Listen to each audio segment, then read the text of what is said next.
Flying a spray drone requires you to be more than just a pilot.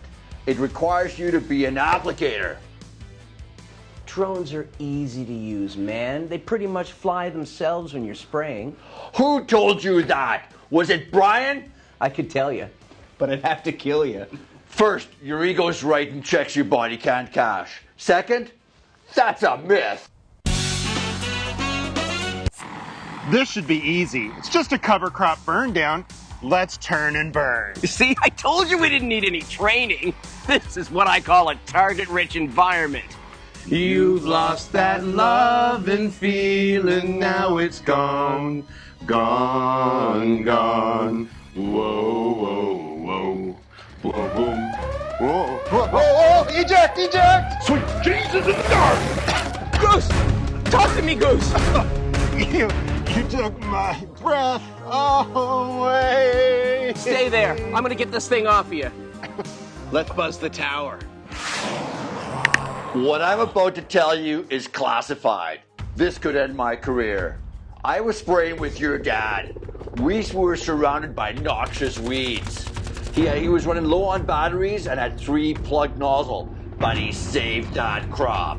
Why have I never heard this? Listen! There are 5 things you need to know to be a better spray applicator. Swath width, droplet size, water volume, drift, and local laws. Swath width tells the operator how much area they can cover in a pass. Choose an altitude high enough to give the widest effective swath, but too high and the spray will drift and create non-uniform coverage. Too low and the swath will be too narrow with gaps in your coverage. Use tracers like food-grade dyes or water-sensitive paper to see how wide your swath is. This is especially important for broadacre applications. Heads up! Spraying bare ground gives you a wider swath than when spraying dense canopies, which will intercept the spray before it can spread out. Your swath will narrow when spraying crops. And remember, those drones blow no matter what, so use that air to your advantage. Let's talk ammo.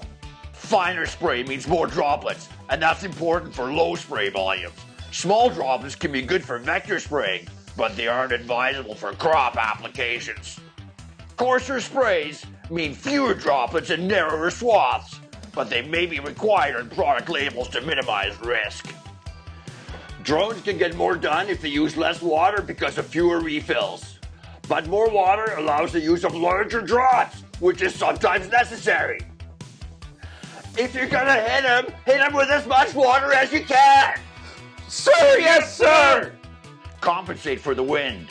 Spray offset is when the wind consistently displaces some of the spray a short distance from the swath. We can account for displacement by offsetting the sprayer upwind. Drift is when wind pulls a lot of spray away from the swath and out of the treatment area, and we need to avoid that. So use larger droplets, slow down, or park that bird until conditions improve. You may think you're a maverick, but you gotta follow the law. Before you fly, make sure you and your drone comply with all federal, state, and provincial laws. Are you licensed? Is your drone registered? Do you need a special flight operations certificate? Can I spray anything I want? No. In Canada, the label must state that drone use is permitted for the pesticide. And no buzz in the tower! Sir, yes, sir.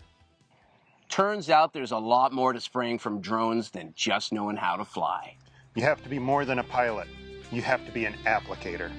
You can be my wingman anytime. No. You can be mine. All right. I have an idea.